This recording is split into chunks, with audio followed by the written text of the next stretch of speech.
ആളുകൾക്ക് ഉണ്ടാവുന്ന ഒരു മാനസിക പ്രയാസമാണ്, സമ്മർദ്ദമാണ്. ഇനി എനിക്ക് ഭക്ഷണമൊന്നും തീരെ കഴിക്കാൻ പറ്റില്ലല്ലോ, അതുപോലെ തന്നെ ഇനി ജീവിതകാലം മുഴുവൻ മരുന്ന് കഴിക്കണമെന്നല്ലോ എന്നുള്ള രണ്ട് ചിന്തകളും അതിൽ നിന്നുണ്ടാവുന്ന ടെൻഷനുകളും, ആ ടെൻഷൻ കാരണം തന്നെ വീണ്ടും ഷുഗർ കൂടുകയും ചെയ്യുന്നു. ഇതാണ് ഒരു ദിവസത്തിലുള്ള ആഹാര രീതി. ഇതിൽ നിഷ്ഠ പാലിക്കുകയാണെങ്കിൽ, കൃത്യത പാലിക്കുകയാണെങ്കിൽ നമുക്ക് ഷുഗർ വളരെ രീതിയിൽ കൺട്രോൾ ചെയ്യാൻ കഴിയും.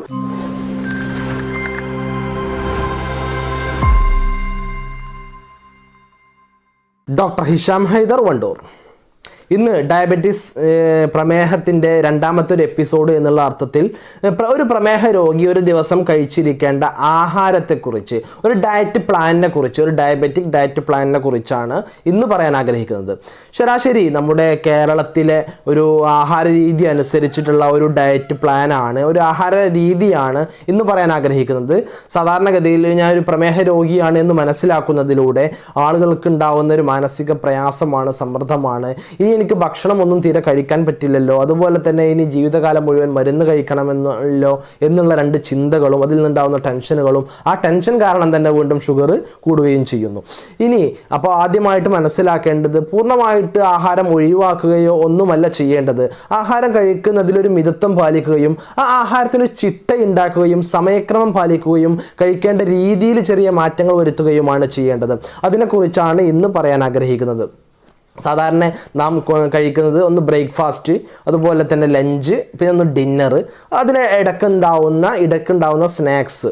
ഇതാണ് ഇന്ന് പറയാൻ ആഗ്രഹിക്കുന്നത്. ബ്രേക്ക്ഫാസ്റ്റ് ഏറ്റവും പ്രധാനമായി ഓരോ ഭക്ഷണവും കഴിക്കുമ്പോൾ അതിന് കൃത്യസമയത്തായിരിക്കണം, നിശ്ചിത സമയത്ത് ഭക്ഷണം കഴിച്ചു എന്ന് ഉറപ്പുവരുത്തേണ്ടതുണ്ട്. ബ്രേക്ക്ഫാസ്റ്റ് 8 മണിയോടുകൂടി കഴിക്കണം, മാക്സിമം ഒരു ലേറ്റ് ആയാൽ 9 മണി വരെ, 8 to 9 മണിയാവുമ്പോഴേക്ക് ബ്രേക്ക്ഫാസ്റ്റ് കഴിച്ചിരിക്കണം. ബ്രേക്ക്ഫാസ്റ്റ് പലതര രീതിയിലുള്ള ബ്രേക്ക്ഫാസ്റ്റ് ആഹാരം കഴിക്കുന്നവരുണ്ടാവാം. അതിൽ ഇഡ്ഡലി ആണെങ്കിൽ ഒരു 4 ഇഡ്ഡലിയൊക്കെ ഒരു പ്രമേഹ രോഗിയാണെങ്കിൽ 4 ഇഡ്ഡലി വരെ കഴിക്കാം.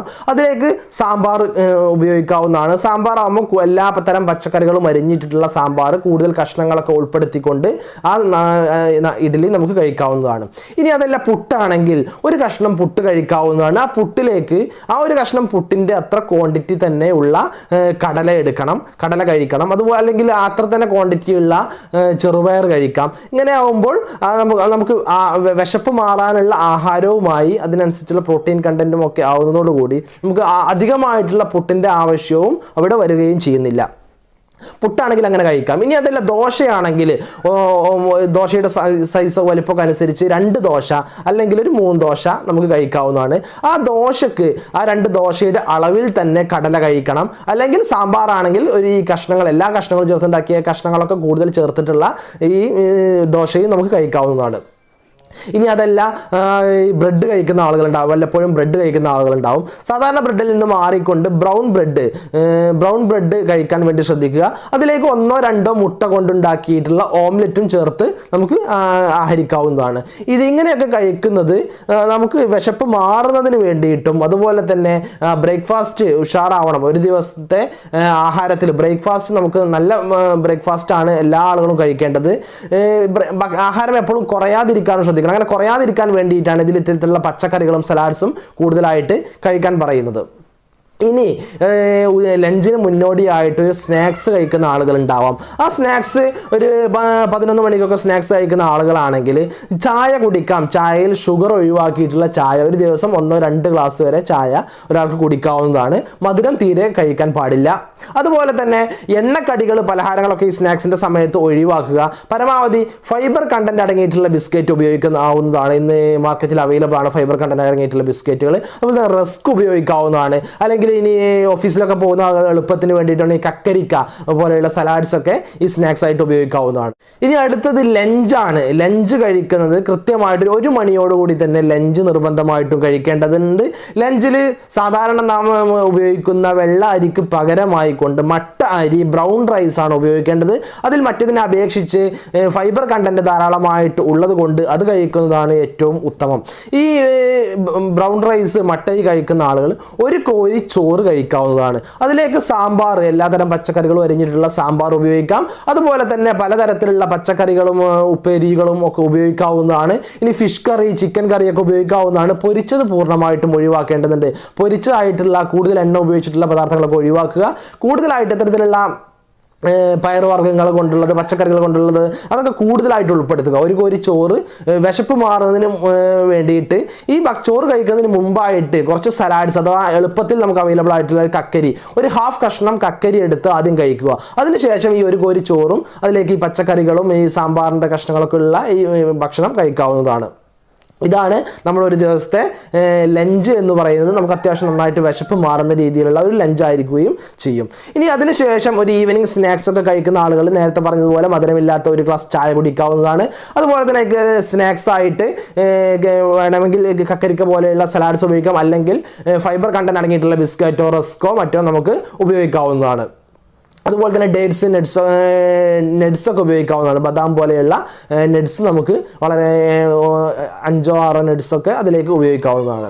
ഇനി അടുത്തത് ഡിന്നറാണ്. പൊതുവെ നമ്മുടെ കേരളത്തിലുള്ള ഒരു ഭക്ഷണ രീതി സാഹചര്യമൊക്കെ അനുസരിച്ച് ഉച്ചക്കുള്ള കറികളൊക്കെ തന്നെ ആയിരിക്കും രാത്രിക്കും ഉണ്ടാവാറുള്ളത് പൊതുവെ.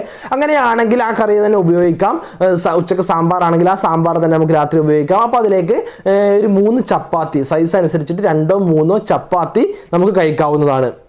അതിലേക്ക് കുറച്ച് സലാഡ്സ്, അതുപോലെ തന്നെ ഇത്തരത്തിലുള്ള പയറുവർഗ്ഗങ്ങൾ, ഈ പറഞ്ഞ സാമ്പാറിൻ്റെ കുറേ കഷ്ണങ്ങളൊക്കെ കൂടുതലായിട്ട് ഉപയോഗിക്കാം.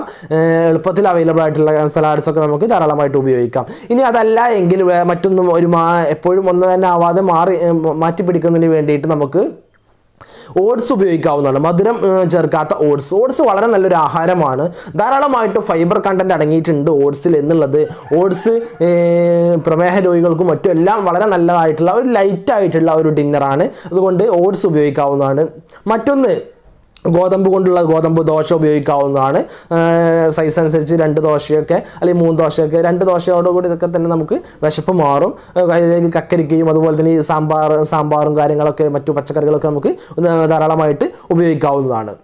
അതുപോലെ തന്നെ പലതരത്തിലുള്ള ആഹാരങ്ങൾ ഇതിൽ നിന്ന് വ്യത്യസ്തമായിക്കൊണ്ട് ആളുകൾക്ക് ഉപയോഗിക്കാം. രാഗി കൊണ്ടുള്ള പുട്ടുണ്ടാക്കാൻ രാവിലെ ആണെങ്കിൽ, അതുപോലെ തന്നെ രാഗി കൊണ്ടുള്ള അപ്പവും രാഗി കൊണ്ടുള്ള ചപ്പാത്തി ഒക്കെ നമുക്ക് ഡിന്നറിന് വേണ്ടിയിട്ട് ഉപയോഗിക്കാവുന്നതാണ്. ഇതാണ് ശ്രദ്ധിക്കേണ്ട കാര്യങ്ങൾ. അതുപോലെ തന്നെ പ്രമേഹമുള്ള ആളുകൾ, ഡയബറ്റീസ് ആയിക്കഴിഞ്ഞാൽ ഒരുപാട് ഷുഗറുകൾ വന്ന ആളുകൾ പറയുന്നതാണ്, ഇനി നമുക്ക് ഫ്രൂട്ട്സ് ഒന്നും കഴിക്കാൻ കഴിയില്ലല്ലോ, ഫ്രൂട്ട്സ് ആയിട്ട് അല്ലെങ്കിൽ പഴവർഗ്ഗങ്ങളൊന്നും ഇനി ഉപയോഗിക്കാൻ പറ്റില്ലല്ലോ എന്നുള്ളത്. അതൊരു തെറ്റായ ധാരണയാണ്. ഫ്രൂട്ട്സ് കഴിക്കാവുന്നതാണ്. അത് കഴിക്കുന്നതിൻ്റെ അളവുണ്ട്, അതുപോലെ കഴിക്കുന്ന രീതിയുമുണ്ട്. ഫ്രൂട്ട്സ് ജ്യൂസ് ഒരിക്കലും കഴിക്കാൻ പാടുകയില്ല. നമുക്ക് ഫ്രൂട്ട്സിൽ ആവശ്യമായിട്ടുള്ളത് അതിൻ്റെ ഒരുപാട് ഫൈബർ കണ്ടന്റ് അടങ്ങിയിട്ടുള്ള, നാരുകൾ അടങ്ങിയിട്ടുള്ള ഒരുപാട് ഇതുണ്ട്. അതെല്ലാം ഒഴിവാക്കിക്കൊണ്ടുള്ള ജ്യൂസ് അല്ല കഴിക്കേണ്ടത്. മധുരം ചേർത്ത ജ്യൂസൊന്നും കഴിക്കരുത്. ഫ്രൂട്ട് അങ്ങനെ വോൾ ഫ്രൂട്ടായിട്ട് ആ ഫ്രൂട്ട് തന്നെയാണ് കഴിക്കേണ്ടത്. ഇപ്പം നമ്മളൊരു ഓറഞ്ച് കഴിക്കുകയാണെങ്കിൽ ഒരു ഓറഞ്ച് ഒരു ദിവസം കഴിക്കാം, അല്ലെങ്കിൽ ആപ്പിൾ ആണെങ്കിൽ ഒരു ആപ്പിൾ കഴിക്കാം. ഏതെങ്കിലും ഒരു ഫ്രൂട്ട് ഒരു ദിവസം കഴിക്കാവുന്നതാണ്. ആപ്പിൾ ആണെങ്കിൽ അല്ലെങ്കിൽ ഓറഞ്ച് മുസംബിക്ക് ആണെങ്കിൽ ഓരോന്ന് കഴിക്കാം. ഇനി മുന്തിരി ആണെങ്കിൽ ഒരു ദിവസം ഒരു 12-15 ഒരു ആവറേജ് സൈസുള്ള 12-15 മുന്തിരി ഒരു ദിവസം കഴിക്കാവുന്നതാണ്. ഇങ്ങനെ അതുപോലെ കിവി, അവക്കാഡോ പോലെയുള്ള ഫ്രൂട്ട്സൊക്കെ ഇതുപോലെ നമുക്ക് ഒന്ന് വെച്ചിട്ട് ഒരു ദിവസം കഴിക്കാവുന്നതാണ്. അതുകൊണ്ട് വേറെ പ്രശ്നങ്ങളോ പ്രയാസങ്ങളോ ഒന്നും തന്നെ നമുക്കുണ്ടാവുകയില്ല. ഇനി ചെറുപഴം ആണെങ്കിൽ ഒരു ചെറുപഴം കഴിക്കാം. നേന്ത്രപ്പഴം ആണെങ്കിൽ ഒരു അരമുറി നേന്ത്രപ്പഴം കഴിക്കാവുന്നതാണ്. ഇതിലേതെങ്കിലും ഒരു ഫ്രൂട്ട് ഒരു ദിവസം ഉപയോഗിക്കാവുന്നതാണ്. ഇനി തീരെ ഒഴിവാക്കേണ്ടത്, ആഹാരത്തിൽ തീരെ ഒഴിവാക്കേണ്ടതെന്ന് പറഞ്ഞാൽ ആഡഡ് ഷുഗേഴ്സാണ്. ഡയറക്റ്റ് ഷുഗേഴ്സ്, പഞ്ചസാരയാവാം, അല്ലെങ്കിൽ തേന്, ശർക്കര, ഇങ്ങനെ ഇതെല്ലാം ആഡ് ചെയ്തിട്ടുള്ള ആഹാരങ്ങളൊക്കെ ഒഴിവാക്കണം. ഇത്തരത്തിലുള്ള ഷുഗറുകളൊക്കെ പൂർണ്ണമായിട്ട് ഒഴിവാക്കണം. ഈ ഷുഗർ ആഡ് ചെയ്തിട്ടുള്ള മധുരപലഹാരങ്ങൾ, ബേക്കറികൾ പൂർണ്ണമായിട്ട് ഒഴിവാക്കണം.